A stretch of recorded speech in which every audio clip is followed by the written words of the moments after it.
साथियों, आज हमारे साथ हैं केंद्रीय द्वीपीय कृषि अनुसंधान संस्थान के निदेशक डॉक्टर एकनाथ चाकुरकर जी और हम इनसे कुछ चर्चा करेंगे। आज एग्रीकल्चर एजुकेशन दिवस है, इस दिवस के संदर्भ में और साथ ही एग्रीकल्चर एजुकेशन क्यों ज़रूरी है, इसकी क्या इंपॉर्टेंस है, इन तमाम मुद्दों पर। सर, स्वागत है आपका कार्यक्रम में। नमस्कार।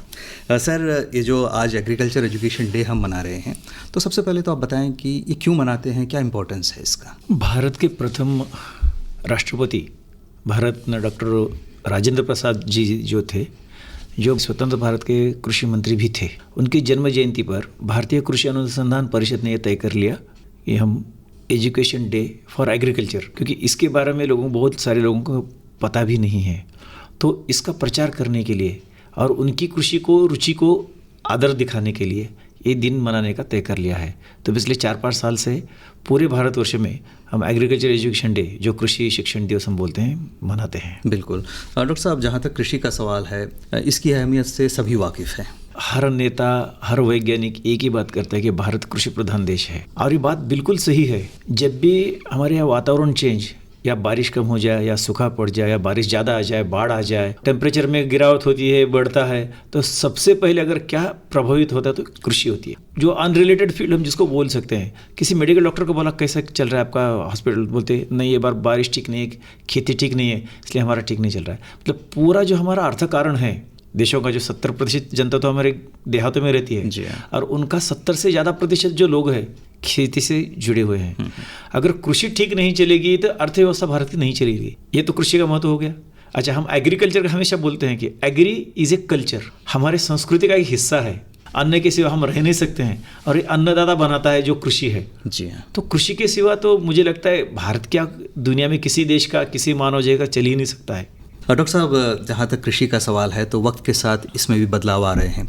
भारत सरकार भी चाह रही है कि कृषि का आधुनिकीकरण हो और किसान को इससे ज़्यादा से ज़्यादा फ़ायदा हो। तो इस दिशा में जो युवा पीढ़ी है, इसको लेके आने के लिए कृषि एजुकेशन या एग्रीकल्चर एजुकेशन मेरे ख्याल से बहुत ज़रूरी है। देखिए, हम हमेशा एक छोटे छोटे एग्जाम्पल देते हैं। हम बचपन में अगर कहीं आधा मील चलना है तो पैदल जा सकते हैं।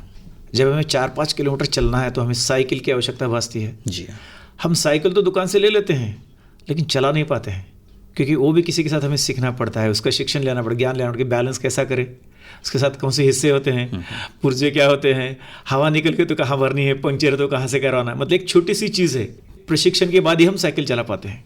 वही आ गया फिर मोटरसाइकिल, ज़्यादा दूर जाना मोटरसाइकिल, उसमें तो फिर क्लच आ गया, फिर पेट्रोल आ गया, उसका साइलेंसर कैसा मेंटेन करना है, क्योंकि उसके लिए फिर लाइसेंस दिया जाता है। बिना लाइसेंस के हम चला भी नहीं सकते हैं। लाइसेंस का मतलब आपको उसका ज्ञान है। जी हाँ। इतना सीरियसली हम इस चीज़ों के लेते हैं। तो दुनिया में ऐसी कोई भी चीज़ नहीं जहाँ ज्ञान नहीं तो आप कुछ नहीं कर सकते हैं। ज्ञान की सिवा हमारी ज़िंदगी पशु समान है, ये सभी जानते हैं। बिल्कुल सही।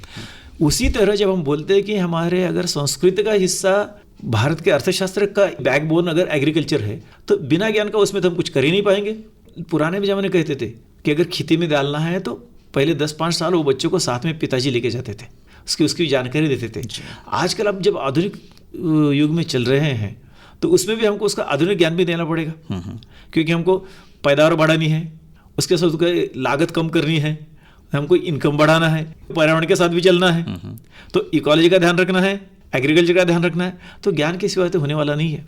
और इसी को देखते हुए भारत सरकार ने बहुत शुरू से ही कृषि के बहुत सारे ऐसे विद्यापीठ भी खोल दिए हैं, हर राज्य में है। और बहुत सारे लोगों को पता भी नहीं कि एग्रीकल्चर, वो समझते कि बस एक पौधे के साथ एक कुछ अनाज बोना है, इतना है, लेकिन ये बहुत वास्ट फील्ड है। जैसा मैं ये भी बोल रहा हूँ, हम जो एग्रीकल्चर एजुकेशन डे मनाते हैं, जिसका तय कर लिया गया था भारतीय कृषि अनुसंधान परिषद ने। ऐसे भारतीय कृषि अनुसंधान परिषद है, ये 1929 में बनी है। करीब करीब अभी 91-92 साल हो गए उसके। अभी हम सेंचुरी बनाने जा रहे हैं। जो कृषि अनुसंधान है, उसके जितने भी वैज्ञानिक अगर देखेंगे तो उनके डिसिप्लिन करीब करीब 65 के पास है।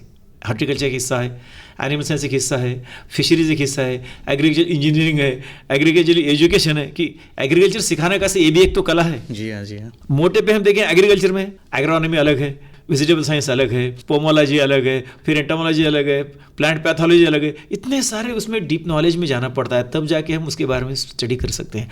बहुत सारे बच्चों के पता नहीं है, क्योंकि हम जब भी करियर की बात आती है तो लोग बोलते क्या बनना है, एक तो बोलेगा इंजीनियर, दूसरा बोलेगा डॉक्टर। लेकिन उससे भी ज़्यादा इम्पॉर्टेंट जो हमारी निजी ज़िंदगी के साथ जुड़ा हुआ है वो एग्रीकल्चर का फील्ड है। ये उनकी गलती नहीं, उनके पता नहीं है। जी।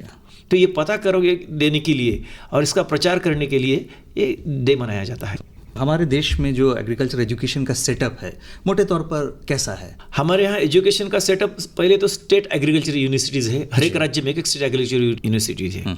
एरिया ज़्यादा है तो 4 भी हो सकते, जैसे महाराष्ट्र में 4 एग्रीकल्चर यूनिवर्सिटीज़ है, कर्नाटका में भी 4 बन गई है। अभी हॉर्टिकल्चर की अलग यूनिवर्सिटी आ रही है, वो यूनिवर्सिटी के अंडर उनके खुद के कॉलेजेस भी होते हैं। ग्रेजुएशन तक पहले सिखाया जाता है, उसके बाद फिर पदव्युत्तर जो बोलते हैं पोस्ट ग्रेजुएशन सिखाया जाता है, फिर पीएचडी के लिए भी हो जाता है, पोस्ट डॉक्टरेट तक आज आ गए लोग उसमें जी। और जो जैसे छोटे स्टेट है जैसे नॉर्थ ईस्ट में, वहाँ पे सेंट्रल एग्रीकल्चर यूनिवर्सिटी है। इवन बिहार में भी एक central Rajendra Prasad central agriculture university है, तो सेंटर का भी कुछ एजुकेशन का हिस्सा है। और ये जो सब उसका एजुकेशन का क्वालिटी जो देखा जाता है, उसको मॉनिटर किया जाता है, और फिर DARE department of agriculture research and education जो फिर भारतीय कृषि अनुसंधान का एक हिस्सा बन जाता है। तो उनके थ्रू इसका मॉनिटरिंग भी होता है। बिल्कुल। और इन यूनिवर्सिटीज़ में एडमिशन के लिए जो एंट्रेंस एग्जाम्स भी आईसीएआर कंडक्ट करता है। अभी इसके लिए एंट्रेंस एग्जाम निजी तौर पर हर एक राज्य में भी उनकी प्रोसीजर है, और फिर आईसीएआर भी एक एंट्रेंस उनका भी कुछ कोटा होता है। जैसा हम मेडिकल का करते हैं उसी तरह इसका भी हर जगह कोटा है। लोकल का कोटा है, फिर अदर स्टेट के लिए दूसरे राज्यों के लिए भी कोटा होता है, और फिर केंद्र सरकार का भी जो कोटा जो आईसीएआर के थ्रू भी जाता है। तो इस एंट्रेंस एग्जाम्स के थ्रू जो बच्चे हैं वो बीएससी लेवल से एग्रीकल्चर एजुकेशन में दाखिल हो सकते हैं, और फिर जैसे आपने बताया पीएचडी तक इसमें जो स्टडीज़ है वो होता ही है। तो कैरियर अपॉर्चुनिटीज़ इसमें क्या क्या है? जैसे हम बोल रहे थे, देखिए अभी हम कृषि बोलते हैं, लेकिन कृषि से संलग्न भी और बहुत सारी चीज़ें हैं। जैसा हमने बोला कृषि के विद्यापीठ है, एग्रीकल्चर यूनिवर्सिटीज़ है, वैसे ही पशु चिकित्सा के बारे में जो वेटरनरी हम बोलते हैं, उनके भी अभी यूनिवर्सिटीज़ हर स्टेट में हो गई है।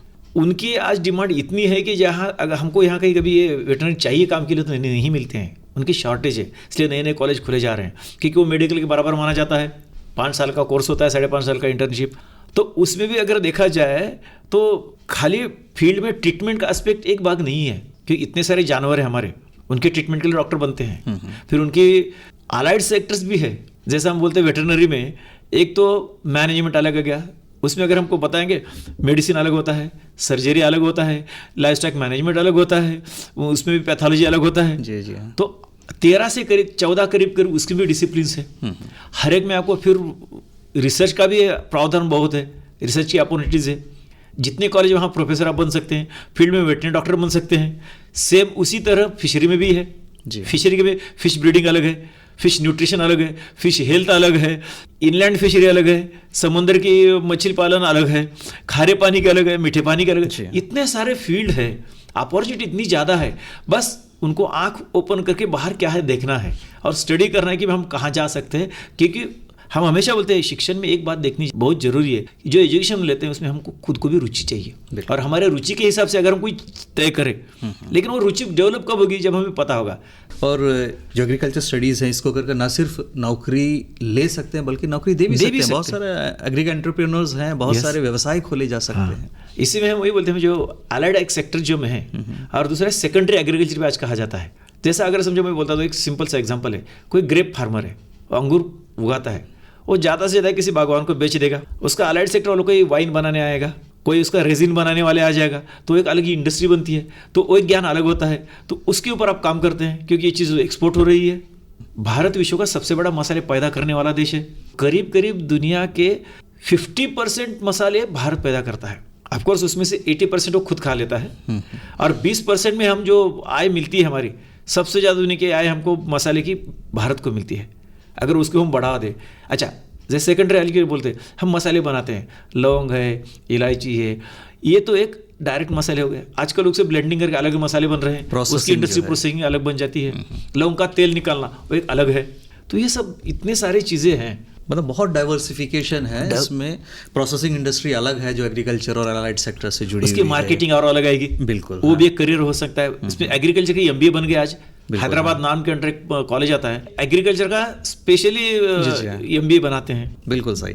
तो डॉक्टर साहब, कहने का मतलब यह है कि एग्रीकल्चर एक बहुत वास्ट फील्ड है, जैसे आपने शुरू में बताया 70% आबादी से जुड़ी हुई है, लेकिन जो युवा पीढ़ी है जो इसे थोड़ा सा हट के जा रही है, तो उनको इसमें लाने के लिए अवेयरनेस बहुत ज़रूरी है। एग्रीकल्चर एजुकेशन इस दिशा में एक बहुत अच्छा कारगर उपाय हो सकता है, और देश की अर्थव्यवस्था और जो बेरोजगारी की समस्या है, मेरे ख्याल से ये भी इससे दूर हो सकती है। तो डॉक्टर साहब, आज आपने इतनी सारी बातें बताई, बहुत अच्छा लगा, बहुत बहुत धन्यवाद। नमस्कार।